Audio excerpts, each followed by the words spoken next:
زلف خوباں کی مہکتی خنکیاں یاد آئیں سایہ اشجار سے، حسن دو بالا ہوا ہے پیڑ کا، ایک جھولا جھولتی مٹیار سے۔ ہاں بھئی، یہ جو درختوں کی کمی ہے، درختوں کا جو فقدان ہے، اس سے ہم بہت سی محرومیوں کا شکار ہو رہے ہیں۔ بہت سی چھاؤں تھی جس سے ہم محروم ہو گئے ہیں، بہت شادابی تھی جو اب نہیں رہی۔ جہاں درخت تھے اب وہاں دیواریں دکھائی دیتی ہیں، اور پرندوں کو گھونسلے کی جگہ بھی نہیں مل رہی۔ بچے جن شاخوں پر جھولا جھولتے تھے وہ اس سے محروم رہ گئے ہیں۔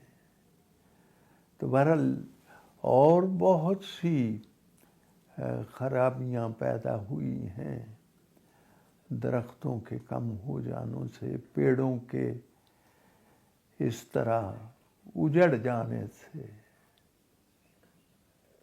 میں نے اس موضوع پر مختلف اصناف میں شعر کہے ہیں، میں نے قطعات بھی لکھے ہیں، میں نے نظمیں بھی لکھی ہیں، میں نے ماہیے بھی لکھے ہیں، اور اس وقت جو اس موضوع پر میں آپ کو سنا رہا ہوں وہ ایک غزل ہے۔ اور میں نے غزل جو ہے وہ آپ جانتے ہیں ہماری بڑی معروف صنف سخن ہے، اور میں نے یہی سوچا کہ صنف سخن میں بھی پولیوشن کا تذکرہ کرنا چاہیے اور لوگوں کو زیادہ سے زیادہ پیڑ اگانے کی ترغیب دینی چاہیے۔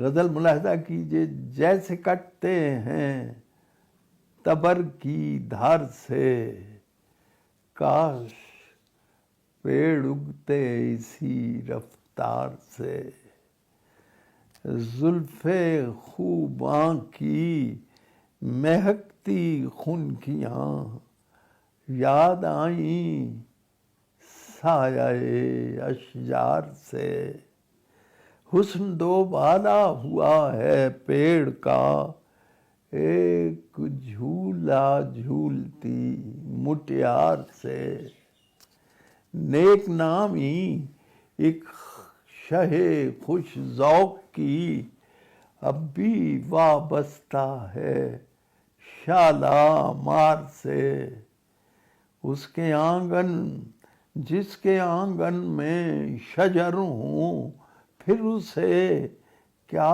غرض ہے سایہ دیوار سے، یاد کر مومن کا مصرع یاد کر، لا دے ایک جنگل مجھے بازار سے۔